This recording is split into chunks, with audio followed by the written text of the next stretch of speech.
பகல் இல்லை, மேடு இல்லை, பள்ளம் இல்லை, சுபஹானல்லாஹ் 24 hours இருந்தாலும் ஓட ரெடி. ஒரு 1000 ரூபாய் கிடைக்கிறண்டா கூட என்ன கஷ்டப்பட்டு சரி பெய்து தன்னை மனைவிக்காக பிள்ளைக்காக எடுத்துட்டு வரவன் அவன். நாட்டை விட்டு மாதக்கணக்கில் வெளியில போறவன் அவன். வெயிலா மழையா அவனுக்கு கணக்கே இல்லை. என்ன பெரிய டயர்டாக இருந்தாலும் அதை சுகமாக தாங்குகின்ற சுமை கணவன். என்ன கஷ்டமா இருந்தாலும் அதை இன்பத்தோடு தாங்குகின்றவன் கணவன். இன்பச் சுமை, நடுக்க காய்ச்சல், அவன் முழு சிந்தனை எதா இருக்கு தெரியுமா? இப்படி படுத்தா என்ன ஆகுறதப்பா, இந்த மாதிரி படுத்தா நல்ல படுக்கதான். ஆனால் எள்ளும் வேலா மேல்கை உடச்சி மூட்டா ஜொயிண்டா வலி. ஆனால் அவன் உள்ளம் ஒன்று சொல்லும், நான் இப்படி படுத்தா ஏண்ட வீட்டுல சக்தி அடுப்பு பத்தாது இல்லையா, அது ஏண்ட பொறுப்பு. இங்க என்னென்றால் ஒவ்வொரு மனைவியும் கணவனை புரியணும். ஒவ்வொரு மனைவியும் கணவன பிள்ளைகளுக்கு வாப்பாண்ட ஸ்தானத்தை படிச்சு கொடுக்கணும். இதுதான் உணர்வூட்டல் என்றது. ஒவ்வொரு மனைவியும் கணவனை எப்படி புரியணும்? ஏண்ட மாப்பிள்ளை எனக்காக ஏண்ட பிள்ளைகளுக்காக இரவு பகலாக கஷ்டப்படுகிறான். சில இடங்கள்ல எல்லாம் பாதுகாக்கணும். வாப்பட தியாகங்களை, கணவன் தியாகங்களை பிள்ளைகளுக்கு உம்மா சொல்லி கொடுக்கிறதே இல்லை. மகனோட வாப்பா 4 மணிக்கு கிளம்பினாரு, பஸ் ஏறி போனாரு, சுபத்துல கூட பஸ்ல தான் தொழுகிறாரு. நீ ஞாயிற்றுக்கிழமையில மட்டும்தான் தங்க பாப்பாவை பார்க்கிறாய். உன்னை வாப்பா நீ பிறந்த காலத்திலே சவுதியில, கட்டார்ல, துபாயில், அபுதாபியில், சவுதியில், வெளிநாட்டில் தான் இருக்கிறாரு. எங்களுக்காக கஷ்டப்படுத்தான் பேசிக்கிறார். நீங்க நினைக்கிற மாதிரி அல்ல வாப்பட தியாகங்கள். இது கட்டாயம் ஒரு மனைவி உம்மான்ற பக்கத்தால உணர்வூட்டப்பட வேண்டியது, உணர்த்தப்பட வேண்டியது. அல்லாஹ் அருள் செஞ்சவங்களை தவிர இது உணர்த்தப்பட்டல, உணர்வூட்டப்பட்டல, சொல்லிக் கொடுக்கப்பட்டல. நான் பின்னால சில செய்திகள் சொல்றேன். திருமண வாழ்க்கையில கணவண்ட அதிகாரம், கணவண்ட பர்சனாலிட்டி, கணவண்ட ஆளுமை, இதை மனைவி அறியணும், மனைவி இதை உணரணும். இதை பிள்ளைகளுக்கு கட்டாயம் படிச்சு கொடுக்கணும், தன்னை குடும்பத்துக்கு தெரியப்படுத்தணும். ஏன் தெரியுமா? கணவனுக்கு கட்டுப்பட்டு நடக்கிறது ஒரு மனைவிக்கு அழகு. நான் வயசு போனாலும் என் உம்மா சொல்றதை கேட்டு நடக்கிறது எனக்கு மரியாதை, கௌரவம். எந்த வகையிலையும் ஒரு மனைவி கணவன் வார்த்தைக்கு மதிப்பு கொடுக்கல என்றால் அல்லாவும் அவளை கேவலப்படுத்துறா, இழிவாத்தான் பார்க்கிறான். தீனும் அவளை மதிக்கல, மார்க்கும் அவளுக்கு இடத்தை கொடுக்கல, ஊர் உலகமும் அவளை மதிக்காது. ஏன் கணவனை கட்டுப்படணும் என்றால், நான் ஏற்கனவே சொன்ன வசனம், பெண்ணினத்தை நிர்வகிக்கிற பொறுப்பு ஆணுக்கு. சிலரை விட சிலர் அல்லாஹ் கண்ணியப்படுத்தி இருக்கிறான். செலவு செய்கின்ற பொறுப்பு கணவன் என்கின்ற ஆணுக்கு. இங்க பாருங்க, எப்படி அல்லாஹ் சிலரை விட சிலரை எப்படி கண்ணியப்படுத்தி இருக்கிறான் என்றால், பெண் என்கின்ற வர்க்கம் உடலால் பலகீனமானவள், மாதாந்தம் சுத்தமற்று போகக்கூடியவள், குழந்தைகளை சுமந்து பல வகையான அசௌகரியங்களை ஏற்கின்றவள். என் மனைவி என் கருவை அவளில் சுமந்து, என் குழந்தை அவளில் சுமந்து எனக்காக வேண்டி பல தியாகங்கள் செய்யக்கூடியவள். அது பின்னால் அவங்களை பற்றி பேசக்கூட நான் சொல்றேன். இங்கிட்டு பெண் பார்க்கணும் என்னென்றால், பெண் என்பவன், கணவன் என்பவன் யார் என்றால் உடல் கூர் ரீதியாக என்னை விட பலமானவன். ஒரு ஆண் கட் டிஷர்ட்டை போட்டு ஒரு சின்ன ஒரு ஜம்பரை உடுத்துக்கொண்டு முழு உலகத்தையும் சுற்றி வரலாம். ஆனால் ஒரு பெண்ணுக்கு இப்படி போக இயலாம். அவளுக்கு பயம். அவள் உடல் கூறியது அப்படி போன பல ஓநாய்கள் எதிர்பார்த்த வண்ணம் இருக்கிறாங்க. அவளுக்கு கேளா. ஒரு ஆண் தன்னந்தனி ஒரு ஆட்டாவை தூக்குவான், ஒரு பெரிய டயரை கலட்டி கையில் எடுப்பான், 2 மூட்டை 3 மூட்டை ஏற்றுக்கொண்டு 4-5 மாடி ஏறுவான், பெரிய கேனுகளை டேங்குகளை தூக்கி கொண்டு மிகப்பெரிய மாடிகளுக்கு ஏறுவான், சிரமங்கள் கஷ்டங்களை தாங்குவான். பெண் என்ற வர்க்கத்தை நிர்வகிக்கிறதுக்கு ஆண் என்கிற சிங்கம் நீதான் பொருத்தம் எல்லாம் சொல்றான். ஏது உன்னை நான் உடல் கூறீதியாக ஆண் என்கின்றவனை கண்ணியப்படுத்தி இருக்கிறேன். அவன் ஒரு பார்வை, அவன் ஒரு பர்சனாலிட்டி, அவன் ஆளுமை, அவன் நடவுட பாவனை எல்லாமே எப்படி இருக்கும்னு சொன்னால் ஒரு வகையான ஒரு போக்குல இருக்கும். அதான் தாடி வச்சிருப்பான், நல்ல வசீகரத்தன்மை இருக்கும், நல்ல ஆளுமைகள் இருக்கும், திறமைகள் இருக்கும். இவன் ஆண். உடல் கூறு ரீதியாக இவன் பலமானவன். மாதாந்தம் சுத்தமற்று போகின்ற பெண் அந்த மாதம் குறிப்பிட்ட 7 நாளோ ஒரு வாரமோ 8 நாளோ 10 நாளோ ஒவ்வொரு உடல் வாக்கு இயங்க அவள் படுற பாடு பெரும் பாடா இருக்கும். இருந்த இடத்தால எழும்பேலா. சில பெண்கள் பெட்டோட தான் இருக்கணும் ஒரு 3 நாள். வீட்டில் இருக்கிற மாமியோ உம்மவோ தாத்தவோ யாரோ டீல இருந்து கிட்ட கொண்டு போயிட்டு தான் கொடுக்கணும். ஏது உடல் கூறு ரீதியாக பலகீனம், உடல் கூறு ரீதியாக பலகீனம் அது பெண். ஆனா ஆண் என்பவன் உடல் கூறு ரீதியாக பலம் பெற்றவன். அவன் வேண்டிய இடத்துக்கு போவான், வேண்டிய மாதிரி இருப்பான், பசியையும் தாங்குவான், வெயிலையும் தாங்குவான், மழையையும் தாங்குவான். அவன் ஆளுமை மிக்கவன் மட்டுமல்ல. இப்ப இந்த பயான கேட்டுக்கொண்டிருக்கிற ஒரு உம்மா மாதம் 1.5 லட்சம் ரூபாய் ஒரு சைனை மட்டும் போட்டு சம்பளம் எடுக்கிறார் படிச்சு. இந்த பயான கேட்டுக்கொண்டிருக்கிற மாப்பிள்ளை வந்திருக்கிற அந்த கணவர் மாதம் ஒரு இடத்துல வேலை செஞ்சு 50,000க்கு மேல முக்கி போனா 70க்கு மேல போகுதில்லை. இப்ப இஸ்லாம் என்ன சொல்லும் தெரியுமா? அந்த 70ல தான் வாழ்க்கை. அவளை தின்ன கொடுக்கணும், உடுக்க கொடுக்கணும், உரையல் கொடுக்கணும், நகை நட்டு போடணும், பயணம் கூட்டு கொண்டு போகணும். உனக்கு உண்ட சக்திக்குட்பட்ட வகையில செய்ய ஏழுமென்றால் நீ ஒத்திய முடி, செய்ய ஏழாண்டு சொன்னால் நோன்பு பிடிச்சு கொண்டு போ. இஸ்லாம் பெண்ணிட பொறுப்பு. அவமானம் 1.5 லட்சம் ரூபாய் எடுக்கலாம். இங்க மாப்பிள்ளை ஓர்டர் போடலா என்ன, நான் தண்ணி பில்லை கட்டுறேன், நீ சாப்பாட்டு செலவு செய், நான் லைட் பில்லை கட்டுறேன், நீ வந்து புள்ள டிஸ்கு ஃபீஸை பாரு. இது இது விரும்பி 2 பேரும் பேசிக்கொள்ள சப்ஜெக்ட் வேற. அவள் எவ்வளவு தேடலாம், அதுல இவன் எதிர்பார்க்கப்படார். இவன் தேடுறது ஏதோ அதுல இருந்துதான் அவளுக்கு செலவு செய்யணும். அபிமான் பக்கம் இன்னும் வாலிகின் தன் சொத்துக்கள்ல பொருளாதாரத்துல பணத்துல இருந்து இவன் செலவு செய்கிறான். அதால இவன் தனித்துவமான கண்ணியம் பெற்றவனாக ஆகிறான். இப்ப எனக்காக வேண்டி இரவு பகலா ஓடி உழைக்கிற கணவன், அவனை நான் பேணணும், அவனோட குடும்பத்தை நான் பேணி பாதுகாக்கணும், அவனோட புள்ள குட்டிகளை நான் பேணி பாதுகாக்கணும், அவனோட சொத்து செல்வங்கள் நான் பேணி பாதுகாக்கணும். உனக்கு ஜிஹாது போக வேண்டிய அவசியம் இல்லை. ஜனாசா வீட்டுக்கு போனா மாப்பிள்ளை ஒரு ஆணுடைய பாவங்கள் மன்னிக்கப்படுது, அதாவது உஹது மலை அளவுக்கு நன்மை கிடைக்குது. கீரத்தான் நோயாளி நோய் விசாரிக்க போற சிறப்பு பெற்றவனாக ஆண் இருக்கிறான். ஜமாத் தொழுகைக்கு வந்தால் வீட்டில் இருக்கிற மனைவிமாரோட 27 மடங்கு நன்மை கிடைக்குது. பெண்ணுக்கு ஒன்றுமே இல்லை. பெண்ணுக்கு கீரத்தானிக்கா 2 கீராத் நன்மை. ஜனாசா மையவாடி வரைக்கும் போன உஹது மலை அளவு நன்மை அது எனக்கு இருக்குது, அவளுக்கு அது இல்லை. அப்படியே போங்க, ஜிஹாதுக்கு போனா உயிர் கொடுத்த உயிர் நீங்கிற செகண்ட் பாவங்கள் மன்னிக்கப்பட்ட உயர்ந்த தன்மை ஆணுக்கு தானேக்கு இல்ல, பெண்ணுக்கு இல்ல, கட்டாயம் இல்ல. ஜமாத்தோட 27 மடங்கு நன்மை கட்டாயமைகளுக்கு அவங்க வர தேவையில்லை, விரும்பினா வரலாம். இப்ப என்ன இவ்வளோத்தையும் ஒரு பெண் தன் கணவனுக்கு பிள்ளைகளுக்கு பணிவிடை செய்வதனூடாக அல்லாஹ் கொடுக்க போதுமானவனாக இருக்கிறான். இங்க என்ன விளங்கணும்? அதிகாரம் மிக்கவனாக கணவனை நாங்கள் விளங்குவோமாக இருந்தால் கணவனுக்கு நாங்க கட்டுப்படுவோம். உங்களோட வீடு சொந்த வீடு அல்ல, கூலி வீடு.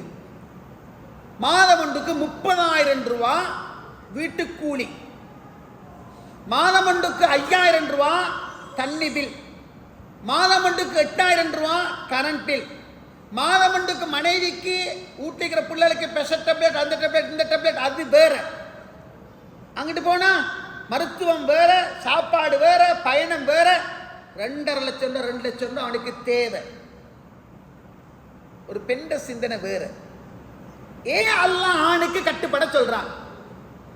ஏன் அல்லாஹ் ஆணை கண்ணியப்படுத்தி இருக்கிறான்? ஓண்ட வேலை வீட்டுக்குள்ள திண்டு குடிச்சு கொண்டு புள்ள ஊட்டியில பார்த்து கொண்டு அழகா தலைவாந்து பசுந்த அழகா அவன் வருவான்னு சொல்லி ரெடியாகி தயாராகி அவனை கவரக்கூடிய மாதிரி வீட்டுக்கு இருக்கிற மட்டும்தான் ஓண்ட வேலை. ஆனால் இவன் புயல் மாதிரி ஓடி ஆகணும், வெளியே போய் ஆகணும். காய்ச்சல் படிக்கலா, சோமில் இருக்கலா. அல்லா நாளைக்கு 25ஆம் தேதி வந்து நிப்பானே 30,000 ரூபாய் கொடுக்கணுமே இருப்பார். நாளண்டைக்கு 27 லைட் பில்ல வெட்டுறதான் இந்த முறை இவன் தலையில் இருக்கும். தண்ணி பில் ஆல்ரெடி ரெடி, எங்களடா தண்ணி எடுக்க என்ன செய்யற? மனைவிக்கு டென்ஷன் இருக்காது. இது கணவனுக்குள்ள பிரச்சனை. இப்ப கணவன் கடல் தாண்டியே போறான். நல்லா விளங்கணும், ஒவ்வொரு உமாவும் விளங்கணும். தர்பியாக்கு வந்து ஒவ்வொரு தாயும் விளங்குங்க. பின்னால் உங்களை பத்திர சொல்றேன். கடல் தாண்டியே போறான். அவன் போனதுக்கு காரணம் இருக்கு. சொந்த வீடு இல்லை, வைப்பு நகை நட்டு எல்லாத்தையும் தெரிஞ்சோ தெரியாமல பேங்க்ல வச்சுட்டேன், அறுதியாக போகுது. எவனோ காலக்கையை பிடிச்சி லட்சங்கள் திரட்டி என்ன ஏஜென்சியில் கொடுத்து பெய் திறங்குறான் வெளிநாட்டில். அவன் சிந்தனை எல்லாம் வேற. என் சிந்தனை நான் ஒரு 15 வருஷத்துக்கு பின்னுக்கு கொண்டு போகிறேன். குவைட்டுக்கு போய் திறங்குறேன். ரமலான் மாதம் அது. சஹர் சாப்பாட்டுக்கு என்னை கூட்டி கொண்டு போகிறாங்க. பெரிய ரெஸ்டாரண்ட்டில் பெரிய ஏற்பாடு பண்ணி வைக்கப்பட்டிருக்குது. சிரித்து சந்தோஷமாக சாப்பிட ரெடியாகி சாப்பாட்டை கையில் எடுக்கிறேன். திரும்பி பார்த்தேன் என்றால் முறுக்கேறிய மீசையோட, கண்ணங்கரையோட மீசையோட, அப்படி உருக்கின மீசையோட, பாகிஸ்தான் கிட்ட உடுத்து ஒரு ஆள் கண்ணன் கரையர் என்ற ஆழத்தில் என்னோட நாட்டில் இருக்கிற பராட்டா பெரிய ரொட்டியாக வரும், அதை பிச்சு எடுத்து அதை தாட்டி அமுக்கி அப்படி வாயில் போட்டு ஒரு காட்சி. எனக்கு இதை பார்த்ததோடு அவன் சந்தோஷமாக தான் ரசித்து தான் தின்றான். எனக்கு இதையும் அதை பார்த்தோம் எனக்கு சாப்பாடு இறங்குதே இல்லை. இப்போ ஏன் மனசு எழுதி இவரை கூப்பிட்டு குழுவமான்னு என் மனசு எழுதி இவங்க வானோடு சொல்ல போகிறேமே இல்லை, எனக்கு அது செய்யவும் இல்லை. இப்படி எனக்கு அதுக்கு உண்மையில சாப்பிடுங்க சேஃப்ன்றாங்க. எனக்கு உண்மையில சரி அப்படின்னா விளங்கிட்டு சாப்பிடுங்க சேஃப், நான் உங்களுக்கு இன்னும் காட்சியை காட்டுறேன்னுட்டாங்க. நான் ஒரு ஆண் யாருன்னு விளங்குறதுக்காக சொல்கிறேன். சாப்பிடுங்க சேஃப், இன்னும் காட்சியை காட்டுறேன். அது அவங்களுக்கே பழக்கம். ஓகே, சாப்பிட்டு முடிஞ்சு அப்படி போய்த்து டீ ஒன்றையும் குடிச்சிட்டு ஃபஜ்ர தொழுவிட்டு வெளியாகி வாரேன். இப்போ அவர் சொல்கிறாரு, ஷேக் இங்கிட்டு பாருங்க, இங்கிட்டு பாருங்க, அங்கிட்டு பாருங்க. என்ன பார்க்க? இந்த பிரிஸ்டல் போட், அந்த இந்த ஆங்கர் எல்லாம் வரும், அந்த பொட்டி அதை அப்படியே மடித்து நிறைய அப்படியே தலைக்கு மேலே வச்சுக்கொண்டு ஒரு கையில் பெப்சி டின்ஸ் எல்லாத்தையும் நிறச்சிக்கொண்டு பெண்ணாம்பரிய பேக்கில் இன்னும் ஒரு கையில் பிளாஸ்டிக் பாட்டில் பெப்சி பாட்டில் எல்லாத்தையும் போட்டுக்கொண்டு அப்படி நடந்து வராரு. ஷேக் இது இங்கெல்லாம் நீங்கள் நினைக்கிற மாதிரி அல்ல. அங்கே நீங்கள் பார்த்த ஹோட்டலில் பார்த்த வரைக்கும் அவர் ஒரு பெரிய ஒரு அக்கௌண்டர், மாதாந்த பெரிய சம்பளம் எடுக்கிறவங்க தான் இவங்க எல்லாரும். இது மேலதிகமாக தேடுற போர்டுகளையும் இந்த போட்டல்களையும் இந்த தின்களையும் கொண்டு வைத்து கொடுத்து இதுக்கு எத்தனையாவது டினார்கள் எடுக்க இயலுமான்னு பார்க்குறாங்க. ஏன் தெரியுமா சார்? அல்லாஹ் எங்களை ஏசி ரூமில் பறக்கத்தா வச்சுக்கிறா. இதான் உண்மை. இதுக்கு காரணம் இருக்கு. சொந்த ஊடு இல்லை, நகை நட்டு எல்லாரும் பேங்க்கில், காணி எடுக்கணும், வீடு கட்டணும், பெரிய பொறுப்பு, மகளை படிப்பிக்கணும், மகனை படிப்பிக்கணும், ஏதாச்சும் செய்யணும், மகளை முடிச்சு கொடுக்கணும், பல சிந்தனைகளோட வந்து இவங்கெல்லாம் திண்ட பாதி தின்னாத பாதி அறவகத்துக்கு திண்டு கஷ்டப்பட்டு கொண்டு உழைக்கிறதெல்லாம் தன் குடும்பத்துக்காக. இதுதான் உண்மை நிலைமை. இதை பெண்கள் விளங்கி கொண்டால் சரி. இங்க அவர் மாதம் முடிய நீங்க எங்கிருந்து கேட்குறீங்க, 25 வேணுமப்பா, 75 வேணுமப்பா, 1.5 வேணுமப்பா அனுப்புறாரு. சில நேரம் போன கிழமை தானே உமா 1.5 லட்சம் வாங்கி நான் என்று கேட்கறதுக்கு அவன் மனசு தயங்குது. தெரியுமா? சுகமான சுமை, கஷ்டம்தான், ஆனால் சுகமா தாங்கிறான். ரைட், கேட்கிறா, கொடுப்போம் நல்லா பாதுகாக்கணும். அவ்வளோத்தையும் எடுத்துக்கொண்டு கட்டை பேடி நடக்க வேண்டிய இவள் எவனோடையோ தன் படுக்கையை பகிர்ந்து கொள்றாள். மாற்றான வீட்டுள்ளுக்கு எடுக்கிறாள். கணவன் வெறுக்கிறவன வீட்டுக்குள் எடுக்கிறாள். SMS சட் பண்றாள். வாட்ஸ்அப்ல தன்னை முழு நிர்வாணமாக காட்டுறாள். நிறைய காட்சிகளை நாங்க பார்க்கிறோம். உண்டவனுக்கு துரோகம் செய்கிறாள். அவன் வெளிநாட்டில் இருந்து உழைச்சி அனுப்புறான். மிச்சம் பிடிப்பான்னு பார்த்தா ஒன்றுமே மிச்சம் இல்லை. இது இன்றைக்கு உலகத்தில் நாட்டில் நடக்கிற நிகழ்வுகள். துரோகம் அது வேற பக்கம், துரோகம் தனியாக நான் பார்க்க வேண்டியது. நான் என்ன சொல்ல வரேன்னு சொன்னால், கணவன் ஓடாக தேங்கி உழைச்சி மனைவிக்காக கஷ்டப்படுற நாட்டில் நாட்டை விட்டு போய்த்து வெளியில அல்ல சொந்த நாட்டில் அவன் பெய்த்து வார சின்ன கெப்புக்குள்ள வீட்டுக்கு யாரோ வந்து போறான், யாரோட தொடர்பாக இருக்கிற சர்வசாதாரணமாக இன்றைக்கு நடக்கிற நிகழ்வு. அல்லாஹ் பாதுகாக்கணும். உறவுகளே, கணவனை மிகப்பெரிய ஆளுமையும் அதிகாரம் மிக்கவனாக ஒரு மனைவி பார்த்தது. பிள்ளைகளுக்கு உணர்த்தோணும், பாப்பா யாருன்ற உணர்த்தோணும். இது உணர்த்துறதே இல்லை. இதை உணர்த்துறதே இல்லை. ஒரு 17, 18, 19, 20, 22, 23 வயசுக்கு ஒரு மகன் வந்துட்டால் ஒரு தனியான ஒரு கர்வம் வந்துடும். என்ன இப்ப நீங்க போன வர என்ன பிள்ளை இருக்கிற அந்த அளவுக்கு போற மனைவிமார்கள் சமூகத்தில் இருக்கிறாங்க. இஸ்லாம் என்ன சொல்லுதுன்னு சொன்னால், மனைவி என்கின்றவள் கணவனுடைய அந்த அதிகாரத்துக்கு கட்டுப்படணும். கணவனுக்கு தெரியாம எதையும் செய்யப்படாது. அவன் வெறுக்கின்ற யாரையும் வீட்டுக்குள் எடுக்கப்படாது. உங்களுக்கு உங்களோட மாப்பிள்ளை கொத்தர பாட்ட செட்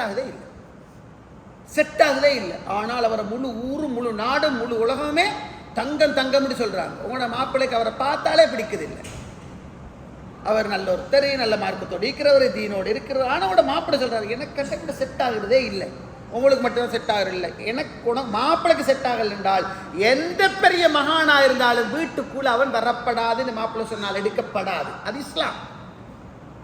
கணவன் அவனுக்குள்ள அதிகாரம், அவனுக்குள்ள பர்சனாலிட்டி, அவனுக்குள்ள மரியாதை மனைவி என்கின்ற வர்க்கத்தால் கட்டாயம் கொடுக்கப்படணும். அவன் மதிக்கப்படணும், அவனுக்குள்ள அந்தஸ்துகள் வழங்கப்படணும். அந்த வீடு குதூகலமான சந்தோஷமான வீடாக இருக்கும். சஹாபாக்கள் தண்ட மனைவிமார்களை எப்படி வச்சிருந்தாங்க, மனைவிமார்கள் சஹாபாக்களோட கணவன்மார்கள் எப்படி பழகினாங்க, கணவன் நிலைமையை புரிந்தாங்க. அல்லாஹ் ரசூல் ஸல்லல்லாஹு அலைஹி வஸல்லம் அவங்களோட மைனி அஸ்மா ரலியல்லாஹு அன்ஹா அவங்க,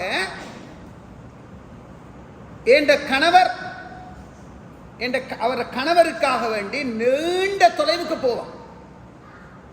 ஈச்சம்பழ கொட்டைகளை எல்லாம் சுமந்து தலையில வச்சு நடந்து கொண்டு வாரா. ஒட்டகத்துக்கு தீனி போடுவா, கஷ்டப்படுவா. நடந்தபடி வார, நீண்ட தூரம் நடந்து வார நேரம் ரசூலுல்லாஹ் சஹாபாக்களோட சேர்ந்து வாராங்க. ரசூலுல்லாஹ்க்கு ஆத்திரம் வந்து ஒட்டகத்தை மண்டியிட செஞ்சாங்க. அஸ்மா ரலியல்லாஹு ஏற சொல்லி, பின்னிக்கால் ஏறிக்கோ, நீண்ட தூரம் நடந்து போறாய், ஏறிக்கோ நீ மைனிய படிக்கிறாங்க. அவ ஏறல. நீண்ட நேரம் ரசூலை நின்று பார்க்குறாங்க, ஏறல. நீண்ட ரெண்டு பார்க்க அவ ஏறல. ரசூலுல்லாஹ்க்கு விளங்கு அவ ஏற விருப்பமில்லை, வந்துட்டான். இவ மாப்பிள்ளை கிட்ட வந்தான். எப்படி அவ சொல்றவோட கஷ்டங்கள், நீங்க வாசி பாட கஷ்டங்களை, நான் ஒட்டகத்துக்காக வேண்டி தீனி போடுவேன், சாப்பாடு போடுவேன், இந்த ஈச்சம்பழ கொட்டைகளை சுமந்து கொண்டு வருவேன், பெரிய கஷ்டப்படுவேன், மாப்பிள்ளைக்காகவும் நான் உழைப்பேன், அவர்கிட்ட பொருளாதாரத்துக்கு ஹெல்ப் பண்ணுவேன். ஒரு நாள் வரக்கள் எப்படி நடந்துச்சு, நான் வந்து என் மாப்பிள்ளைகிட்ட சொன்னேன். அல்லாஹ்வோட தூதர் வந்தாங்க, ஒட்டகத்தை மண்டியிட செஞ்சாங்க. நான் ஏறல, உங்களோட ரோஷம் எனக்கு ஞாபகம் வந்துச்சு. அல்லாஹ்வோட சிறந்தவர், மிகச்சிறந்தவர், அவர் கவலைப்பட்டாரு, உனக்கு ஏறி வந்திக்கலாமே என்ற மாதிரி சொன்னாங்க. அது வேற பார்க்க நான் என்ன சொல்லுவார் என்றால், பெண்கள் தண்ட மாப்பிள்ளைய புரியணும். என் மாப்பிள்ளையோட சூரத்தின் தான் என் கணவனை எப்படி வெல்லலாம், என் கணவன் இடத்துக்கு எப்படி போகலாம், கட்டாயம் என் மாப்பிள்ளைக்கு யார் விருப்பமோ அவங்களை நான் சேர்ந்து நடக்கணும்.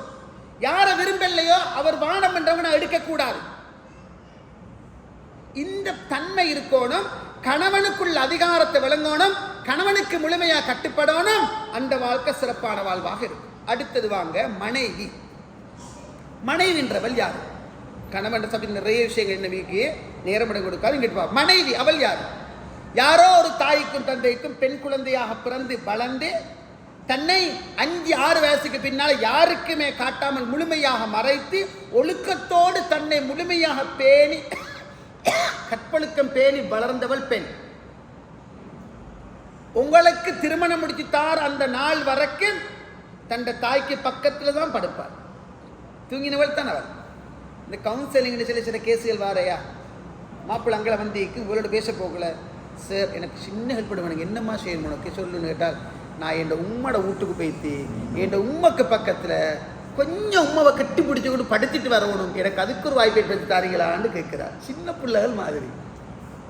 எப்படியும் அவளோட ஆசை என்ன தெரியுமா, எனக்கு இப்போ இருக்கிற எல்லா டென்ஷன் நீங்கள் நான் உம்மட்ட போகணும், உம்மா பக்கத்தில் படுக்கணும், கொஞ்ச நேரம் உம்மட்ட படுத்திட்டு வாரத்துக்கு பேச்சுத்தாங்க, எனக்கு உம்மாக்கு பக்கத்தில் போய் திருந்துட்டு வாரத்துக்கு எனக்கு கரைச்சித்தாங்க, அதை மட்டும் செஞ்சுதாங்கன்னு கேட்குற பிள்ளைகளை நான் பார்க்குறேன்.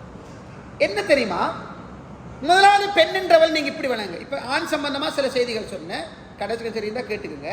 பெண் சம்பந்தமாக நாங்கள் சுருக்கமாக பார்ப்போம். பெண் என்பவள் முதலாவது ஹுலிகத் மின் திலா. இதை நீங்கள் ஒரு தியரியாக பதிய வைங்க. இது வஹி, நான் சொல்கிறேன், இது வஹி. பெண் என்பவள் கோணலான எலும்பால் படைக்கப்பட்டவள். அவளுடைய இயல்பு கோணலான புத்தி அவளுக்கு இருக்கும். கோணலான எலும்பால் படைக்கப்பட்டவள். மனிதனுடைய உடம்பில் இருக்கின்ற எலும்புகளில் மிக கோணலான எலும்பு விலா எலும்பு. ரசூலுல்லாஹ் சொல்றாங்க, இந்த கோணலான விலா எலும்பை நீ நிமிர்த்த போனால் கசரத்தா, நீ உடைச்சி போட்டுருவாய் தலா, உடைச்சி போட்டுருவாய் தலா.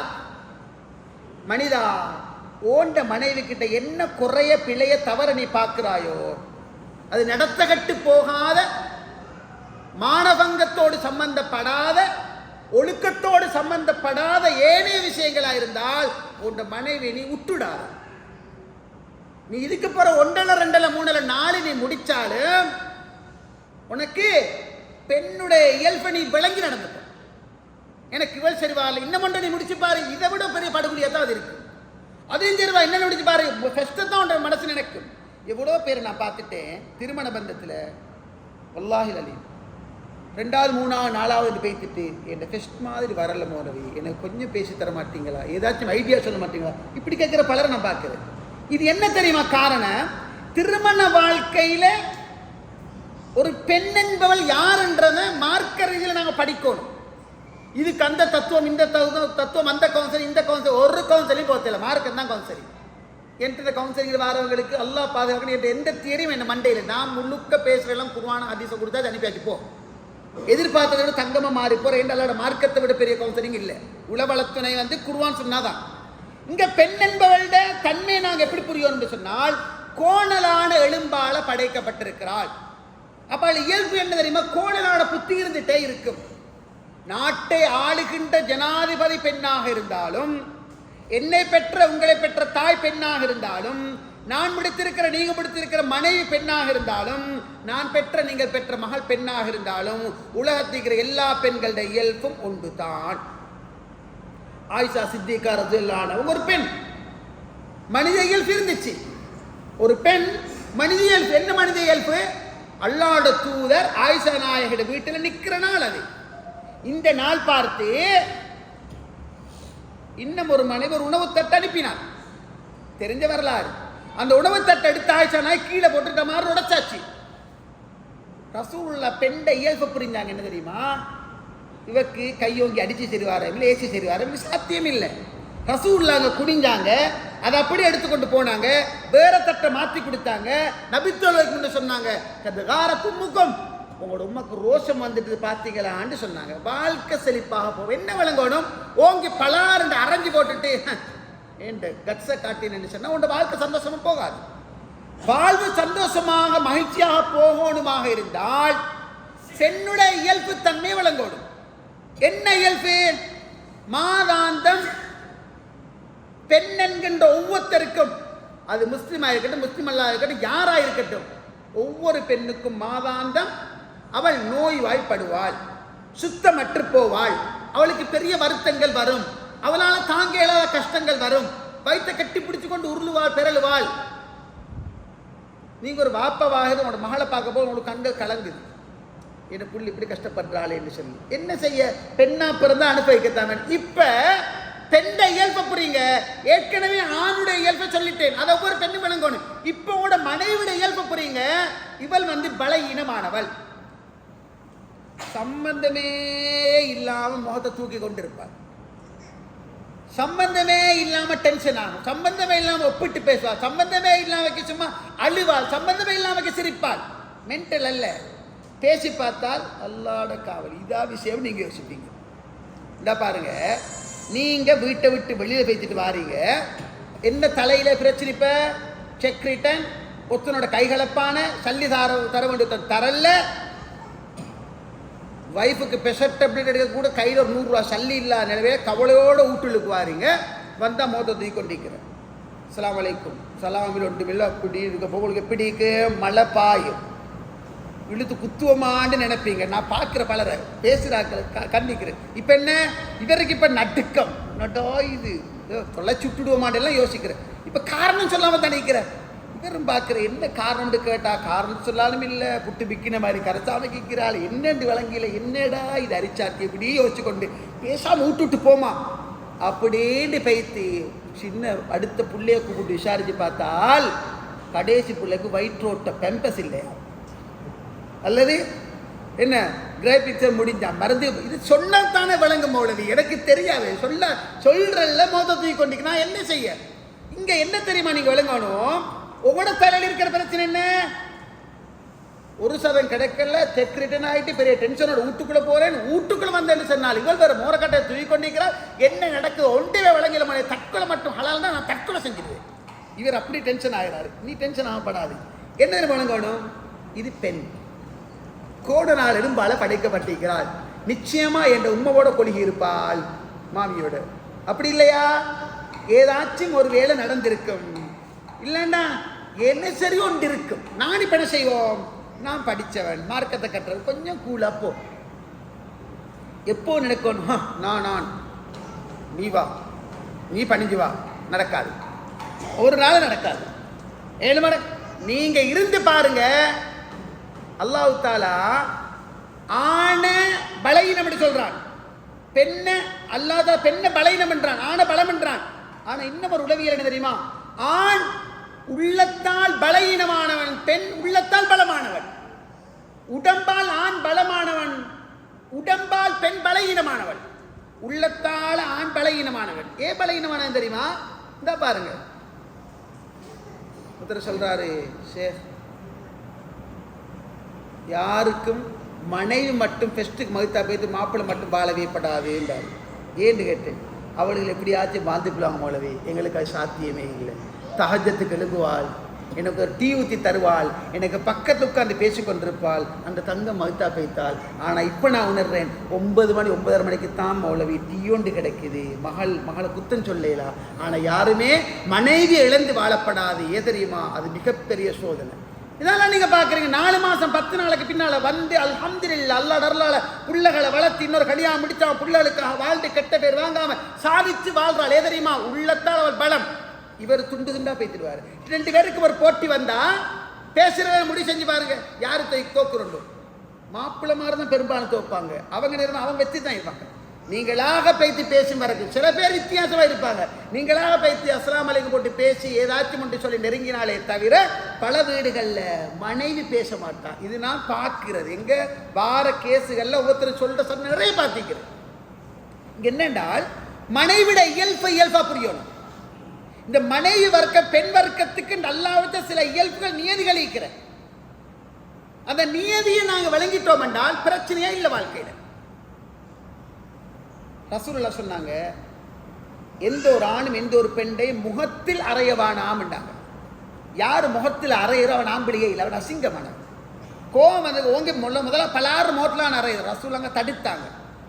முகத்தில் அறையாதே, நாடு சுவருக்குள் உன்னுடைய வீட்டை தவிர வேற எங்கு கண்டிக்காதே. இது கடுமையான கண்டிப்பான உத்தரவு. இப்ப ஆண்ட இயல்ப பெண் எப்படி விளங்கி கொண்டோ அதே மாதிரி உணர்வூட்டப்பட வேண்டிய இந்த வாழ்க்கையில பெண்ணுடைய இயற்கையான இயல்புகளை நாங்கள் விளங்கணும். ஒன்று, கோணலான எலும்பால படைக்கப்பட்டவள், அவளுக்கிட்ட மரணம் வரைக்கும் கோணலான சிந்தனை இருந்து கொண்டே இருக்கும். சம்பந்தம் இல்லாம அழுவாள், சம்பந்தம் இல்லாம சிரிப்பாள், சம்பந்தம் இல்லாமக்கு மோதத்தை கொண்டிருப்பாள், சம்பந்தம் இல்லாம. இந்த நேரங்கள்ல நாங்களும் டென்ஷன் ஆகி போவோமாக இருந்தால் அந்த வாழ்க்கை மிகப்பெரிய விரிசல்ல கொண்டு வைத்து சேர்க்கும். நபிகளார் தன் மனைவிமார புரிஞ்சாங்க. கணவன்மார மனைவிமார், மனைவிமார கணவன்மார் புரியும். அது மிக முக்கியமான. நபிகளார் எப்படி தன் மனைவிமார புரிஞ்சாங்க என்றால், ஆயிஷா நீங்க எப்ப கோபமாயிக்கிறீங்க எப்ப சந்தோஷமாயிக்கிறீங்கன்றது எனக்கு தெரியும். யாரும் சொல்ல எப்படி நீங்க அடையாளம் கண்டுக்கொள்வீங்கன்னு கேட்கிறாங்க ஆயிஷா சித்திகா ரலியல்லாஹு அன்ஹா. என்ன, முஹம்மதின் ரட்சகமே சத்தியமாக நீங்க சொன்னால் சந்தோஷமாயிக்கிறேன் அர்த்தம். இப்ராஹிமின் ரப்பிமே சத்தியமாக நீங்க சொன்னால் நீங்க கோபமாயிக்கிறேன் அர்த்தம். சுப்ஹானல்லாஹ். புரிந்துணர்வு.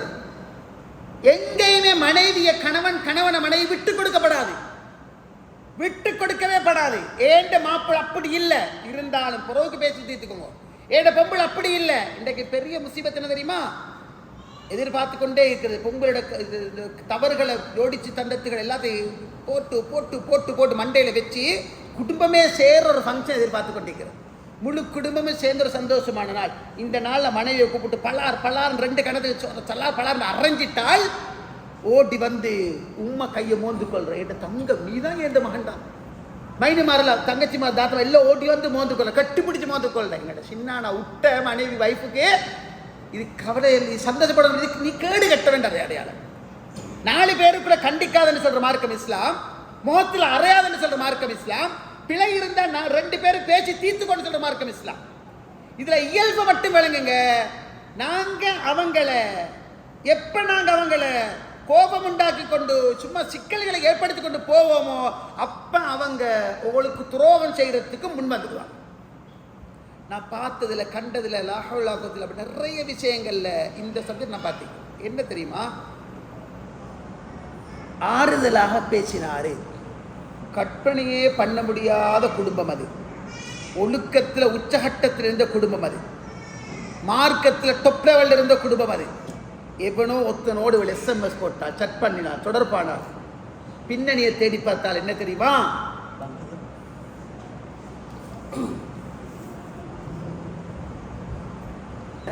மனைவி அவளோட வகை பங்கு என்னன்றது புரியுறதுல மிக முக்கியமாக எங்களுக்காக உழைக்கக்கூடியவள், எங்களோட பிள்ளைகளை வகுத்தில் சுமக்கக்கூடியவள், பல சிரமங்களை தாங்கக்கூடியவள். குழந்தை ஒன்று வகுத்துக்கு வந்தால் எனக்காக ஏண்ட பிள்ளையை சுமந்து கொண்டு சிரமப்படக்கூடியவள். இதெல்லாம் நான் சொல்லி நீங்கள் அறியணும் மட்டுமல்ல. இதில் உணர்வூட்டல் விஷயத்தில் மிக முக்கியமாக கணவன் மனைவி வாழ்க்கையில் அன்பை பகிர்ந்து கொள்வது மிக முக்கியமானது. புரிந்துணர்வு மிக முக்கியமானது. விட்டு கொடுப்பு சைப்புத்தன்மை மிக முக்கியமானது. நேரம் ஒதுக்குதல் மிக முக்கியமானது.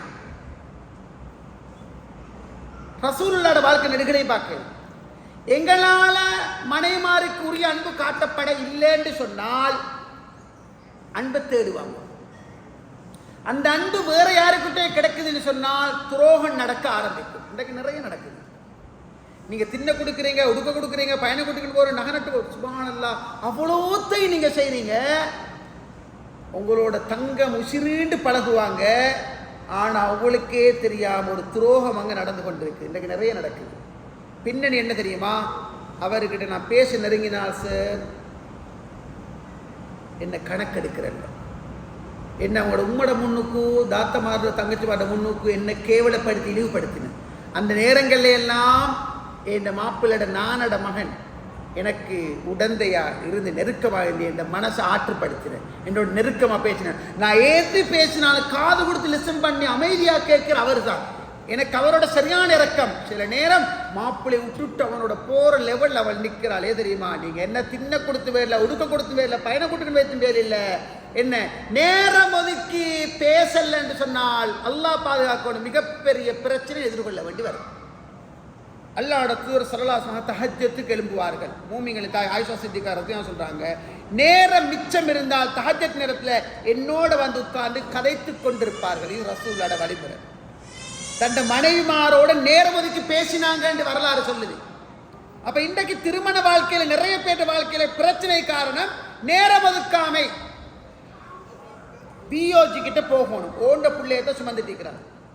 நீங்க பயங்கரமான பிஸி ஆள், சரி, நீங்க பயங்கரமான பிஸி தான் உண்மை. ஆனால் பியோஜி கிட்ட போகணும். பின்னேற 4:30 உங்களோட அப்பாயின்மெண்ட். வைஃப் பல தடவை சொல்லிட்டா போகணும் போகணும். ஓ நான் வாரேன் 3:45 கோல் போடுறா. கோலை தூக்குறீங்க, ஃபோனை வெய், அரிச்சாத்தியம், ஃபோனை வச்சாச்சு. அடுத்த கோல் வருது, இவர் போடுறாரு. 4 மணிக்கு ஆட்டா வரும், அந்த ஆட்டா ஓடப்போ. சார், ஆட்டா ஓட்ட வேண்டிய மாப்பிள்ளையா, அவர் என்ன மாப்பிள்ளையா? இதெல்லாம் மனைவின்ற ஒரு பக்கத்தை யோசிக்கணும். அவர் பிஸியா இருக்கிறார், எங்களுக்காக உழைக்கிறாரு, அப்படியும் யோசிக்கலாம். அந்த மாதிரி உள்ள தடுக்கணும். மறுபக்கமே யோசிக்கணும், ஏண்ட பிள்ளைய சுமந்து இருக்கிறார், எனக்காக கஷ்டப்படுறார், இந்த ஒரு நாள் அட்ஜஸ்ட் பண்ணிட்டு போவோம்னு யோசிக்கணும். வாழ்க்கை செழிப்பாக இருக்கும். திருமண வாழ்க்கை நேரம் ஒதுக்குதல் மிக பிரதானமானது. தண்ட மனைவிக்காக தண்ட கணவனுக்காக நேரம் ஒதுக்கணும். பகலெல்லாம் கஷ்டப்பட்டுட்டு பிள்ளைகளுக்காக எல்லாம் செஞ்சுட்டு மௌலவி ஏண்ட உடுப்பு மாப்பிளோட உடுப்பு, அவர் டெனிம் ட்ரௌசர் தூக்கேலாம் எல்லாத்தையுமே வாஷிங் மெஷினோட ஏண்ட கையால் கழுவி, மேலும் அவரோட உம்மட வாப்பட எல்லாத்தையும் நான் தான் கழுவி, சின்ன மைனட் உடுப்புகள் உள்ளாடைகள்லேருந்து நான் தான் கழுவி காய போட்டுட்டு நைட்டுக்கு பெட்டுக்கு போன காலை தூக்கி அடிப்பேன் வலி. ஒரு நாளில் காலை தொட்டு பார்த்த இல்லை, மேலே தொட்டு பார்த்தது உனக்கு வருத்தமாண்டு கேட்டதில்லை. இந்த வாழ்க்கை எனக்கு வெறுத்து பைத்திருக்குன்னு சொல்கிற பலர் எதிர்பார்க்கிறது அன்பை மட்டும்தான். திருமண வாழ்க்கையில கணவன் மனைவி கணவன் விட்டு கொடுக்கப்படாது. ஏன் தெரியுமா? எனக்காக அவளுக்காக உனக்காக என்று சொல்லி வாழ்ற வாழ்க்கை அது. எங்கேயோ இருந்த ஒத்தி 16 வருஷம் 20 வருஷம் தன்னை முழுமையாக மறைச்சு வாழ்ந்தவள் குறிப்பிட்ட 2 சாட்சியோட சபையோர் சாட்சியாக ஏண்ட மகள் கதீஜாவை உங்களுக்கு 5 லட்சம் ரூபாய் மகருக்கு முடித்து தருகிறேன், உங்களுடைய மகள் ஹதீஜாவை குறிப்பிட்ட 2 சாட்சியோட சபையோர் சாட்சியாக நான் என் மனைவியாக ஏற்றுக்கொண்டேன். ஈஜாப் கபூல் முடியுது, நடக்குது. அன்றைக்கு முழுமையாக அவளை அவள் உங்கள்கிட்ட அவள் ஒப்படைக்கிறாள். யாரை நம்பி? தன்னை முழுமையாக காட்டுறாள், முழுமையாக ஒப்படைக்கிறாள். யாரை நம்பி? இதுவரைக்கும் 7 வயசுல 6 வயசுல தன்னை மறைச்சவள் தன்னை யாருக்கிட்டையும் காட்டல. இன்றைக்கு தான் உங்களுக்காக தன்னை காட்டுறாள். முழுமையாக நம்பினது யார்? அல்லாஹ் அடுத்தபடியாக உங்களைத்தான் நம்பின. நீங்க முடிச்சிருக்கிறது இந்தியா, நீங்க மாவனல்ல. குவைட்டுக்கு போனீங்க, சவுதிக்கு போனீங்க, துபாய்க்கு போனீங்க, அங்க இருந்த ஒரு குடும்பம் பேசினீங்க, கல்யாணத்தை முடிச்சாங்க. ஸ்ரீலங்கா எப்படி, என்ன மாமா யாரு, மாமி யாரு, என் குடும்பம் என்ன, நான் போற குடும்பம் எப்படிப்பட்டது, நாடி ஒன்றுமே தெரியா, சாப்பாடு சரி வருமா, ஒன்றும் தெரியா. முழுமையாக உங்களை நம்பி வந்து இறங்குறார். எத்தனையோ மரணங்கள் இந்தியாவில் இதுவரைக்கும் போகல. முழுமையா உங்களுக்காக நேரத்தை செலவழிக்கிறார். கஷ்டம், உடம்பு கஷ்டம் என்றால் உங்களுக்கு தேவைன்னு சொன்னா ஒத்துழைக்கிறார். இந்த நேரத்தில் அவளை நீங்க மிகப்பெரிய ஒரு இடத்துல வச்சு பார்க்கணும்னு சொல்ற மார்க்கம் இஸ்லாம். அல்லாஹ்வுடைய தூதரும் மனைவிமார்களும் வாழ்ந்த வாழ்க்கை ஒரு தனியான வாழ்க்கை. அல்லாஹ்வுடைய தூதர் தன் மனைவி ஆயிஷா சித்திகா ரலியல்லாஹு அன்ஹா அவங்களோட மதீனா நகர்ல ஜனாதிபதி மனைவியோட பேசிக் கொண்டிருக்கிறாங்க. ஒரு யூதன் போறான். அஸ்ஸலாமு அலைக்கும் முஹம்மத் ஸல்லல்லாஹு அலைஹி வஸல்லம். அஸ்ஸலாமு அலைக்கும் என்றால் லாம் வந்தால் சாந்தி நிலவட்டும். லாம் எடுத்து போட்டு அலிஃப போட்டு அஸ்ஸலாமு அலைக்கும் நாசமா போன்னு அர்த்தம். அஸ்ஸலாமு அலைக்கும் நாசமா போ, மௌத்தா போ, அழிஞ்சு போன்னு அர்த்தம். அந்த யூதன் அஸ்ஸலாமு அலைக்கும் ஸல்லல்லாஹு அலைஹி வஸல்லம் நாசமா போ இந்த மாதிரி ரசூலுல்லாஹ் பார்த்து சொன்னேன். ஆயிஷா நாய் பக்கத்துல இருந்தாங்க. வலைக்கு சாம்பல் நீ நாசமா போடா அப்படின்னு ஆயிஷா, ஏய் நீ நாசமா போடா அப்படின்னாங்க. ரசூலுல்லாஹ் மகளே ஆயிஷ் ஆயிஷ் என்ன கூல் கூல் அப்படின்னாங்க. அவன் என்ன சொன்னு பார்க்கலையா? ஏய் நான் என்ன சொல்ற நீ பார்க்கல. ரசூலுல்லாஹ் இவரு இன்டெலிஜென்ட் அவர். ரசூலுல்லாஹ் ஃபெஸ்டிகே சொல்லிட்டாரு, உனக்கு அது உண்டாக ரசூலுல்லாஹ் சொல்லியாச்சு. இவருக்கு அந்த டென்ஷன், நீ நாசமா போன்னு சொன்னாங்க. என்ன விளங்குது? கணவனை விட்டு கொடுக்கல. இது வாழ்க்கையில மிகப்பெரிய சந்தோஷத்தை ஏற்படுத்தும். திருமண வாழ்க்கையில மிக முக்கியமானது. ரசூலுல்லாஹ்வோட லைஃப் நடுகளை நீங்க பாருங்க, சந்தோஷத்துல உச்சகட்டத்தில் இருந்தாங்க. என்ன எடுக்கப்படாத கணக்கெடுக்கல. சாப்பாடு வந்துச்சு, ஆயிஷா ராய் வேணும்னு போட்டு உடைச்சாங்க. ரசூலுல்லாஹ் எங்கட பாசை சொல்றேன்டா, ஓங்கி கை கூச்சப்ப கொண்ட வாங்கின மௌலவி அதோட உட்ட விளைண்டுவாங்க. ஆனா ரசூலுல்லாஹ் அப்படி டெக்னிக் கையாளல்ல. ரசூலுல்லாஹ் வச்சுட்டு வேறத்தை கொடுத்து அதுக்கு ஆரத்தும்புக்கு உடம்புக்கு ரோஷம் வந்துச்சுன்னு சொன்னாங்க. அந்த வாழ்வு சந்தோஷமான வாழ்வு. ஓங்கி நீங்க அரைஞ்சிங்கன்னு சொன்னால் காலாகாலமா தொட்டு காட்டிக்கொண்டே இருப்பாங்க, சொல்லி காட்டிக்கொண்டே இருப்பாங்க. நீங்க எனக்கு அரைஞ்சிங்க தானே, அண்டை கொடுத்தீங்க தானே, எனக்கு மறக்கேலப்பான்னு சொல்லுவாங்க. இது அப்பப்ப மன்னிச்சுட்டு போ. பெண்டை இயல்பு வழங்கு. கோணலா நெலும்பால் படைக்கப்பட்டவள், கோணல் புத்தி இருக்கும், உணர்ந்துக்கோ. இதை வழங்கி கொண்டால் வாழ்க்கை செழிப்பாக இருக்கும். கணமனை வாழ்க்கையில மிக பிரதானமானது என்ன தெரியுமா? அதாவது மனைவிட கைப்பணிகளை புகழ்றது, வரவேற்கிறது, அதை 4 பேருக்கிட்ட பேசுறது. நிறைய ஆம்பளைகளுக்கு பஞ்சம் அதுதான். இந்த பாருங்க, யூடியூப்ல, ஃபேஸ்புக்கில், இந்தியன் சேனல் அதில் இதெல்லாம் பார்த்து பார்த்து பார்த்து பார்த்து பார்த்து களவில் நூலெல்லாம் படம் வந்து செஞ்சு செஞ்சு செஞ்சு ஒளிச்சொலிச்சு தலைவாணிகளை வச்சுக்கொண்டு இருட்டு ரூமுக்கு இருந்து கதவை மூடிக்கொண்டு இல்லா நேரத்தில் செஞ்சு செஞ்சு செஞ்சு கஷ்டப்பட்டு ஒரு மாதிரி ஃபுல் ஃபினிஷிங் அப்படி பசந்து கொண்டாந்து முன் ஹோலில் அடித்து வச்சு எதிர்பார்க்கறது ஒன்றே உண்டு. என்ன எதிர்பார்ப்பார்? உலகத்தில் மனைவி கணவனுக்கிட்ட எதிர்பார்க்குற மாஷா அல்லாஹ் சுக்ரீன்னு சொல்லணும் மட்டும்தான் எதிர்பார்க்குற. இவர் வந்ததோடு தலையத்துக்கு கண்டாத அடே வாப்பா நல்லபடி சொல்ல அவ்வளோ குறைஞ்சா போகுது, சொல்ல மாட்டேன் அப்படி இருக்கிறது. அவன் பார்க்குற காணலையா, காணாமைக்கு சான்ஸ் இல்லையே, திறந்தோடு எத்தனை பார்க்கணும் அப்படின்றாச்சு. சாப்பாட்டை வச்சாச்சு, அவர் அதை பற்றி பேசுகிறதே இல்லை. இவள் அந்த வீட்டுக்குள்ள 4 சிவருக்குள்ள இருந்து எதிர்பார்க்கிறது ஒன்றே உண்டு, ஏண்டமா அப்படி இது நல்ல மட்டும் சொல்லணும். இவர் சொல்லவே மாட்டார், பிடிவாதம். கடைசா ஏய் பாருங்க அப்படின்ற அவர் கொஞ்சம் பார்க்கறது, பார்த்தேன் தான் கலட்டி போடு, இன்னும் பசந்தா வைக்கல அது அப்படின்னா என்ன நடக்கும்? இவரை கலட்டி போடுறது சொன்னா மட்டும் பரவாயில்ல. இதே மாதிரி உண்டு என் ஃப்ரெண்ட் அப்துல்லாட வைஃப் செஞ்சிருந்த என் கண்ணுக்குள்ள இன்னும் இருக்கு தொடர்ந்து அவளோடே போ, இந்த பக்கத்துக்கு வந்துடாது. இதுதான் நடக்கும், இதுதான் நடக்கும். ஒரு சுப்ப தந்துட்டு ஒரு ஒரு ஒரு கஷ்டம் ஏதோ ஒன்றை தந்துட்டு பக்கத்தில் வளர்த்த மூலமா நின்று அப்படி பார்த்து கொண்டிருக்கிறதுக்கு தெரியுமா சுப்பிரியா இருக்கு. அட இதை வாயால சொல்லு, சில இடங்களை பொய் கூட சொல்லலாம் சொல்ற மார்க்கம் இஸ்லாம் மனைவியை திருப்திப்படுத்த. அல்ஹம்துலில்லாஹ் சட்டப்படி இருக்கு. இதை வாய்க்கு எடுத்து அப்படின்ற என் ஃப்ரெண்ட் அப்துல்லா சொன்னேனே, அவன் வைஃப் செஞ்சு இன்னும் தொண்டக்குள் இருக்கு, அவளோட போ இந்த பொக்கத்துக்கு வந்துடாது. திருமண வாழ்க்கையில புகழ தெரியணும், பாராட்ட தெரியணும், அல்ஹம்துலில்லாஹ் நல்லா இருக்குன்னு சொல்ல தெரியணும். இது தெரியலண்டா வாழ்க்கை நீங்க கோடி கொடுத்தாலும் சந்தோஷமா வராது. அது திருமண வாழ்க்கையில மிக பிரதானமானது. அல்லாஹ்வுடைய தூதர் ஹைபர் யுத்தத்துக்கு போனாங்க. ஹைபர் முடிஞ்சு வார நேரம் வீட்டுக்குள்ள வந்தால் வயசை விளங்க ரசூல்லா மரணிக்கிற நேரம் ரசூல்லாட வயசு 63. ரசூல்லா மகித்தா போக்கள் ஆயிஷா நாய்க்கு வயசு 18. எப்படி இடவழி 42 கிட்டத்தட்ட. ரசூல்லாக்கு 63, ஆயிஷா நாய்க்கு 18, கிட்டத்தட்ட 40-42 வருஷம் நினைக்கிறேன். ரைட். இந்த கெப் வயசு வித்தியாசம். ரசூல்லா ஹைபருக்கு போயிட்டு வராங்க. ஆயிஷா நாயகி ஒரு பொம்மை ஒன்று, குதிரை பொம்மை ஒன்று செஞ்சு அந்த குதிரை பொம்மைக்கு சிறை 2 வச்சு செஞ்சுக்கிறாங்க. ரசூல்லா பாருங்க எப்படி, அதுதான் உளவியல் டெக்னிக். ரசூல்லா வந்து அப்படி உட்கார்ந்து அந்த வயசுக்கு போறாங்க. மாஹாதி ஆயிஷா இது என்னன்னு கேட்கிறாங்க. ஆதா பரசு லஹு பரஸ், இது குதிரை. அப்படியே பரசு லஹு ஜனாக, குதிரை, குதிரைக்கு சிறகு இருக்குமா ஆயிஷான்னு கேட்குறாங்க. ஆமா சமயத்தை அண்ணலி சுலைமான் கான் லஹு கைல், உங்களுக்கு தெரியவா யார சொல்லலாம், அல்லாஹ்வுடைய சுலைமான் நபிக்கு ஒரு குதிரை இருந்துச்சா, அந்த குதிரைக்கு 2 சிறகு இருந்துச்சாம் என்று ரசூலுல்லாஹ் கிட்ட ஆயிஷா சொல்ல, ரசூலுல்லாஹ் கடைவாய்ப்பல் தெரிகின்ற அளவுக்கு சிரித்தார்கள். இது என்ன, தண்ட மனைவிட கைப்பணிய புகழ்ந்தது, ரசித்தது.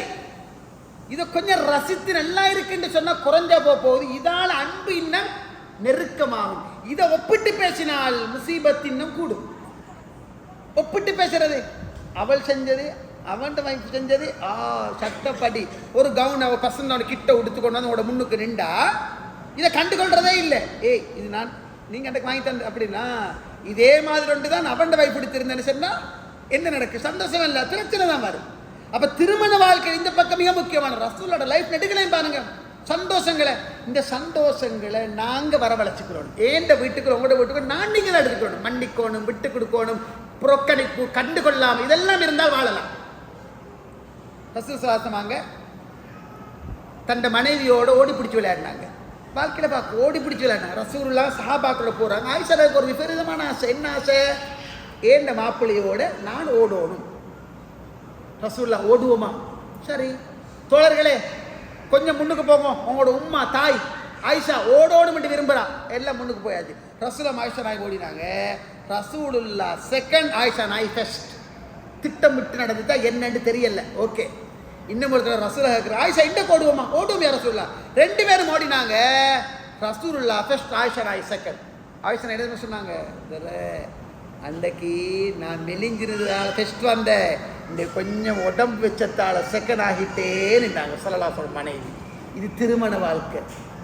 இந்த வாழ்க்கையை வாழ தெரியும், என்ஜாய் பண்ண தெரியும். அது மிக பிரதானமானது. ரசூலுல்லாஹ் தன் மனைவியோட உட்கார்ந்துட்டு ஒருத்தர் வந்தாரு, எல்லாம் புகாரி. ஒருத்தர் வந்தாரு, யா ரசூலுல்லாஹ் சரி கஞ்சி வகை ஒன்று செஞ்சு வச்சுக்கிற வாங்கன்னு கூப்பிட்டு. ரசூலுல்லாஹ் ஏலா ஆயிஷா இருக்கிறேன்னாங்க. ஒருத்தர் தானே நீங்கள் மட்டும் தான் வரணும். 2ஆம் தடவை 3ஆம் தடவை வந்தார். யா ரசூலுல்லாஹ் கஞ்சி குடிச்சு வாங்க யா ரசூலுல்லாஹ். ஆயிஷா இருக்கிறப்பா எனக்கு வரையலாம், அவள் விட்டுட்டு வரலாம். சரி 2 பேர் வாங்க. 2 பேரும் கஞ்சி குடிக்க வந்தாங்க. தோளும் தோளும் முட்டியவர்களாக வந்தார்கள்.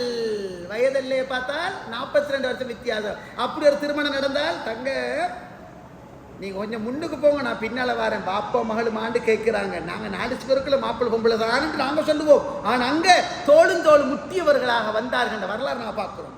நான் மாதவிடாய் உள்ள பெண்ணாக இருப்பேன், ஆட்டிட முள்ளு பகுதி எடுத்து வாய் வச்சு சப்புவேன். நான் எந்த இடத்தில் வாய் வைத்தேனோ அதே இடத்தில் நபிகளார் என் கையால பறிச்சு வாய் வைத்து சப்புவார்கள். இதெல்லாம் வரலாறு, புகார்ல வர செய்திகள். நான் ஏன் தெரியுமே சொல்றேன், சந்தோஷமான வாழ்க்கையை நாங்க தான் அமைச்சுக்கணும். கடைசி ஒன்றை மட்டும் சொல்லி முடிக்கிறேன். திருமண வாழ்க்கை இன்னும் ஒன்று என்ன தெரியுமா, மிக பிரதானமான உண்டு. இந்த மாமி மருமகள் என்ற பிரச்சனை உண்டு பொதுவாக வருது. ஊடுருகளை குறைவாக இருக்கலாம், அல்ல தெரியல. ஆனால் பொதுவாக இப்படி பிரச்சனை உண்டு. இது என்ன காரணம்? திருமண வாழ்க்கை ஒன்று செழிப்பாகிறதுக்கு முக்கியமான சில செய்திகளை சொன்னேன். இதில் மிக பிரதானமான உண்டு, ஏண்ட கணவன் மனசில் நான் ஆழமாக இடம் பிடிக்கணும்னா எதை வச்சு பிடிக்கலாம், அதை கொஞ்சம் பாருங்க. ஏண்ட மாப்பிள்ளைக்கு அவரோட உம்மாவோட வாப்போட நான் நெருங்கினால் அவர் என்னோட இன்னும் நெருங்குவார். இதை கொஞ்சம் நெருங்கினா என்ன பிரச்சனை உனக்கு? உங்களுக்கு ஒரு செய்தி தெரியுமா? ஏண்ட மனைவி ஏண்ட உம்மா ஏண்ட வாப்பாக்கு வேலை வெட்டி செய்யணும்னு எந்த ஒரு சிந்தனையும் ஹதீஸும் இல்லை. சில பேர் சொல்ல உன்னை முடிச்சதே என் உம்மா பார்த்து கொண்டதுக்குன்னு சொன்னால் அந்த வாழ்க்கை சந்தோஷமாக போகலாம். ஏண்ட பொம்புல ஏண்ட மனைவி ஏண்ட உம்மா வாப்பாக்கு வேலை வெட்டி செய்யணுன்றதுக்காக நான் முடிக்கப்படாது அப்படி தான் சொல்லவும் இல்லை. அவங்களுக்கு வேலை வெட்டி செஞ்சு கொடுக்குறேன். இது மனிதநேயத்து படிப்படையில் செய். நானும் வயசுக்கு போவேன், எனக்கு நாளை ஞாபகம் புள்ள நிற்கிறேன், அவளுக்கு முடிச்சு வந்தால் நான் மாமி ஆகுவேன், என் மருமகளை எப்படிப்பட்ட நிலைமையில் வருவாள்களோ தெரியா, என்ன போட்டு தூக்கி வைப்பாள்களா மிதிச்சு போடுவாள்களா, நான் நடக்கிறத நான் பின்னுக்கு பெறப்போறேன், நான் நல்லா நடக்கணும்னு நினைச்சு மனுஷ தப்பிக்கு செய். எந்த ஆணுக்கும் கட்டளை போடல. ஆனால் இன்னும் ஒரு பக்கம் வைக்கணும் தெரியுமா? நிறைய மாமி மருமகள் பிரச்சனை வார்த்தை சில அடிப்படைகள் இருக்கிறது. அதில் பிரதானமாக நான் கண்ட காரணங்கள் உண்டு. என்ன தெரியுமா? அன்பு பகிர்வு. அன்பு பகிர்வு உண்டு. என்ன தெரியுமா? 27 வயசு வரைக்கும் அவனோட ட்ரௌசர்லேருந்து அண்டவேர்லேருந்து உள்ளாடிலிருந்து எல்லாம் கழுகினது உம்மா. தலையை வாந்துட்டது உம்மா, சாப்பாடை தீட்டி விட்டது உம்மா, பக்கத்தில் உட்கார்ந்தது உம்மா, உடுப்பு கழுவி கொடுத்தது உம்மா, எல்லாமே உம்மா. ஒரு நாள் அவன் 25 வயசுல 27 வயசுல கல்யாணம் ஒன்று நடக்குது. திருமணத்தை முடிச்சு கொடுத்ததோடு இவளுக்கு முதலாவது ஃபீலிங் என்ன தெரியுமா? இதுவரைக்கும் உம்மா சோத்தை போடுங்கன்னு சொல்லி கொண்டு வரணும். இப்போ வார ஆயிஷா சாப்பிட போட அப்படின்ட்டு வார. இது உம்மோட மனசுக்கு ஒரு குத்தனு குத்துற. இது வரைக்கும் என் பிள்ளைக்கு எல்லாம் நான் செஞ்சேனே, என் மடியில் வந்து படுத்துக்கொள்வானே, தேன் பார்க்க சொல்லுவானே, தலைவார சொல்லுவானே, மசாஜ் பண்ண சொல்லுவானே, ஒன்றுமே இப்போ இல்லையே, எல்லாமே பரிவைத்துட்டுதேன்ற ஒரு சிந்தனை வரப்போக்கில், ஒரு நோவு வரப்போக்கில் மடிச்சிருந்தானே, அது எனக்கு இல்லையேன்ற நிலைமையில் அந்த கவலை வருது. அது பிரச்சனையாக மாறும். சில நேரங்களில் 27 வருஷம் வளர்த்தவங்க உமாக்கு தெரியும், ஏண்ட மகன் அப்துல்லாக்கு இறத்த ரோஸ்ட் பண்ணி ஆக்கணும், தீச்சி ஆக்கணும், ஆணை வச்சா பிடிக்காது, ஆணத்தில் கலர் சோப்பாயிக்கணும், இந்த கலர் இருந்தால் தான் திம்பான், அவனோட சுப்புண்டா இப்படி தான் இருக்கணும், அவனோட உடுப்புண்டா இப்படி தான் அயம் பண்ணணும், அவனோட சின்ன கோடு இருந்தால் அவனுக்கு சரிப்பட்டு வராது, கழுகினா சின்ன டொட்டு தெரிதான் பிடிக்காது, அவனோட ஷூ இப்படி தான், இதெல்லாம் உமாக்கு தெரியும். கல்யாணம் முடிஞ்சு 12 வருஷம் மௌலவி, எனக்கு இறைச்சிக்கறி எப்படி விருப்பம் அவளுக்கு தெரியா, எனக்கு மீன் கறி ஆக்கிற எப்படி ஆக்கணும் அவளுக்கு தெரியா, எனக்கு பருப்பு எப்படி ஆக்கணும் அவளுக்கு தெரியா. ஏண்ட உம்மா இதுக்கு தலை போட போகல. இந்த சின்ன பின்னமான பிரச்சனை வருது. இந்த இடத்துல முதலாவது விஷயம் என்ன தெரியுமா? ஒவ்வொரு மாமியும் திருமணம் முடிச்சிட்டால் அல்லாவுக்காக இதில் நாங்கள் தலை போடப்படாது என்று ஓரமாகணும்.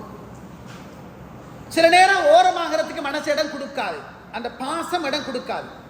இந்த நேரங்களில் ஒவ்வொரு மருமகளும் அல்லாஹ் உங்களுக்கு ரஹ்மத் செய்வான், அல்லாஹ் உங்களுக்கு பரக்கத் செய்வான். நான் சொல்கிற டெக்னிக்கை மட்டும் கேட்டுக்குங்க. சில கவுன்சிலிங் வரும், இதோடு நான் பிரிச்சுருங்கன்னு தான் வரும். எல்லாம் கேட்டுட்டு அவள்கிட்ட இடத்துலேருந்து ஆதங்கத்தை எல்லாம் கேட்டுட்டு கடைசியாக நான் பேசுகிற ஒன்றே ஒன்று தான், மகள் அல்லாஹுக்கு உண்ட மாமி உண்ட உண்மை மாதிரி நினையம்மா, உண்ட உண்மை உனக்கு ஏசினதுக்கான திருப்பி நீ ஏசுவாயா? நான் ஏசுவேன் தான். சரிம்மா, ஏசினாலும் பாசம் இருக்குதான் இருக்குதான். நீ ஒரு கிழமை நான் சொல்லிட்டு இந்த ட்ரீட்மெண்ட்டை செஞ்சு பாரு. ஒரு கிழமை போகாது, அடுத்த கோல் வந்து அழுது பேசுவா, நல்லா ஐக்கிறேன் மாஷா அல்லா, என் மாமி என்னோட உண்மை மாதிரி மாறிட்டா. அது எங்கட கையில தான் டெக்னிக்கு. என் மாப்பிள்ளையில உண்மையிலே கணவனை நீ அம்பி வச்சிருக்கிறா இருந்தால் கணவண்ட தாய் கணவண்ட தந்தை மிக முக்கியமானவங்க. சில நேரங்கள்ல நான் ஒரு லைஃப் ஒரு விஷயத்தை சந்திக்கிறேன். கிட்டத்தட்ட 25 வயசுல மாதிரி ஆக்சிடென்ட் பட்டு ஒரு பிள்ளை இருக்கிற நிலைமையில மாப்பிள்ளை மறுத்தா போனேன். எத்தனையோ விஷயங்கள் வந்துச்சு. ஏலா என் தங்க கட்டிய வளர்க்கணும்னு ஒரு ஆம்பளை பிள்ளை அவனை வச்சு வளர்த்து அவனுக்காகவே நேரத்தை செலவழிச்சான். அழகு இருந்துச்சு, பணம் இருந்துச்சு, எல்லாம் இருந்துச்சு, முடிக்கவே இல்லை. கல்யாணம் முடிச்சு 1 மாசம் போகல, அல்லாஹ் பாதுகாக்கணும். வந்தவள்கிட்ட பேச்சை கேட்டுக்கொண்டு உம்மா அம்போடு விட்டுட்டு அவரோடு ஓடி போய்த்தான். ஊரே திட்டி பதில் சொன்னேன் தானே, முடிக்க சொல்லி சொன்னோம் தானே, ஏனே கேட்கல. இல்லை, என் பிள்ளை நல்லா இருக்கட்டும். சில இடங்களில் சில மென்டல் கேஸ் இருக்கிறோம், சில உளநிலை பாதிக்கப்பட்ட சில அதாவது விஷயங்கள் இருக்கிறோம். அவங்களுக்கு வந்து திருமண வாழ்க்கையில் சில அசௌகரிய கஷ்டங்கள் நடந்திருக்கும்.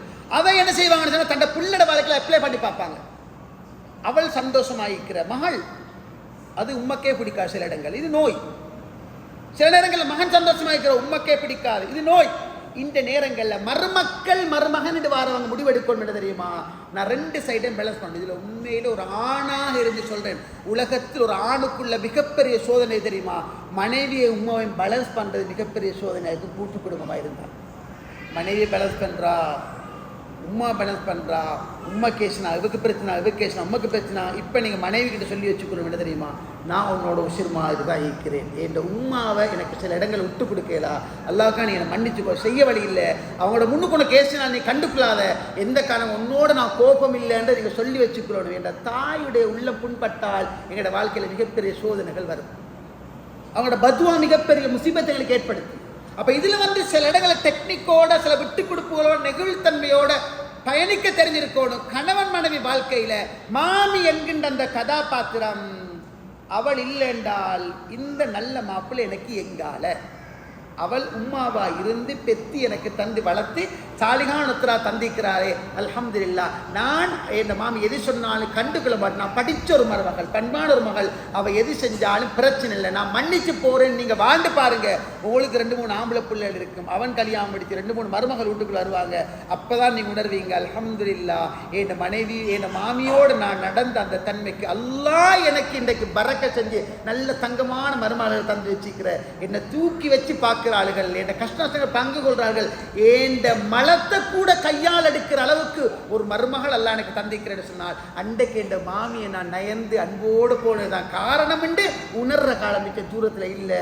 திருமண வாழ்வு உணர்வூட்டப்பட வேண்டிய வாழ்வு, அது மகிழ்ச்சியான வாழ்வாக இருக்கணுமாக இருந்தால் அந்த வாழ்வை நாங்கள் தான் செப்பனிட்டுக்கொள்ளணும். மனைவிமாருக்கு கை நீட்டி அடிக்காதங்க, 4 பேரை முன்னோ கண்டிக்காதங்க, பத்வா செய்யாதங்க, ஏசாதங்க, திட்டாதங்க. கணவன்மார்களை மிகப்பெரிய சொத்தாக நினைங்க, அவங்கள மதிங்க, அவங்களுக்கு இடத்தை கொடுங்க, பிள்ளைகளுக்கு அறிமுகப்படுத்துங்க. இது உண்ட வாப்பான்னு அறிமுகப்படுத்துங்க. பிள்ளைகளோட முன்னுக்கு உண்ட வாப்பா மண்டை காஞ்சிடா, லூசுடா, எருமடா, மக்கிடா, மாடிடா, அவர் அப்படிடா இப்படிடாண்டு நீங்க பேசினால் பிள்ளைகளோட மனதில் வாப்பா பற்றி அன்பு வைத்திடும். ஆனால் அவர் தான் வீட்டில் குடும்பத்தில் நீங்க தலை நிமிர்ந்து நிற்கிறதுக்கு ஓடாக உழைத்து பாடுபட்டவர். அவரை நீங்க இலக்கு ரெடியாகப்படாது. அவர் நீங்க கண்ணியப்படுத்துகிற அளவுக்கு எல்லாம் அவங்களுக்கு கண்ணியத்தை ஏற்படுத்துவான். திருமண வாழ்வு வசந்தமான நிம்மதியான சந்தோஷமான வாழ்வு. அந்த வாழ்வை சந்தோஷமாக ஆக்கிக் கொள்றத அதை கஷ்டமாக ஆக்கிக் கொள்றதும் உங்களோட என் கையில் உள்ளதுன்றதை ஆழமாக மனசில் பதிய வைங்க.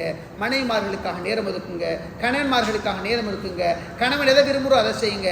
கணவன் வெறுக்கிறவங்க எந்த காரணம் கொண்டு வீட்டுக்குள்ள எடுக்காதுங்க. மனைவி என்பது கோணலால் என்பால் படைக்கப்பட்டால் கோணல் புத்தி உள்ளவர்கிட்ட வழங்குங்க. அவளோட கோணலான அந்த நிலைமையிலிருந்து அவளோட சந்தோஷமாக வாழ பாருங்க. ஏதா நான் நிமிர்த்துவேன் என்று போனீங்கன்னு சொன்னால் அது தலாக்களை வைத்து முடியும். அவங்களோட இயல்புகளை புரிஞ்சு இயல்புகளுக்கு ஏற்றாப்போல் வாழ்ந்துக்குங்க. வீட்டுக்கு இருக்கிற மாமி மாமாண்டு வாரவங்களை உம்மா இடத்துல வச்சு பாருங்க. மனைவிட உம்மா வாப்பாண்டு வாரவங்க உங்களுக்கு மாமி மாமா, அவங்களையும் உங்களோட உம்மா வாப்பா இடத்துல வச்சு பாருங்க.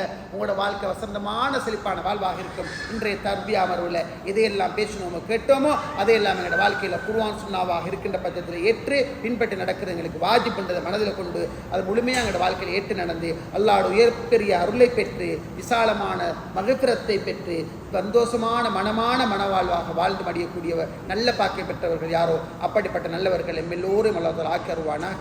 அக்கூலு கௌலி ஹாதா வ ஆஹிரு தஅவானா அனில் ஹம்துலில்லாஹி ரப்பில் ஆலமீன்.